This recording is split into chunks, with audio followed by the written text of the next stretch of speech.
continuing on in Peter and talking about the blessed hope, I want to talk about what Peter says this blessed hope means, because he says in First Peter that we have given us a new birth into a living hope.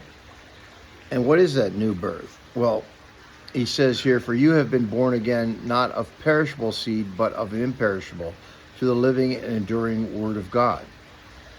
And the new hope, or being born again to a new hope, is, as he says down here, regarding, and this word was preached to you. So the new hope, or being born again to a new hope, is being born again to the hope of the resurrection. This is about the resurrection. And he speaks about that earlier in First Peter. He says, through him you have believed in God, who raised him from the dead and glorified him, and so your faith and hope are in God. So the blessed hope is being born again. You're born, or you have been given birth to a new hope. And that is what it means to be born again. And this is borne out in John 3, where Christ says to Nicodemus, you must be born again. And then he proceeds to talk to him about his death and resurrection.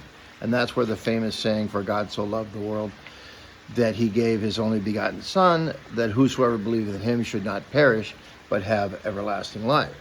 And as Moses lifted up the serpent in the wilderness, so must the Son of God be lifted up.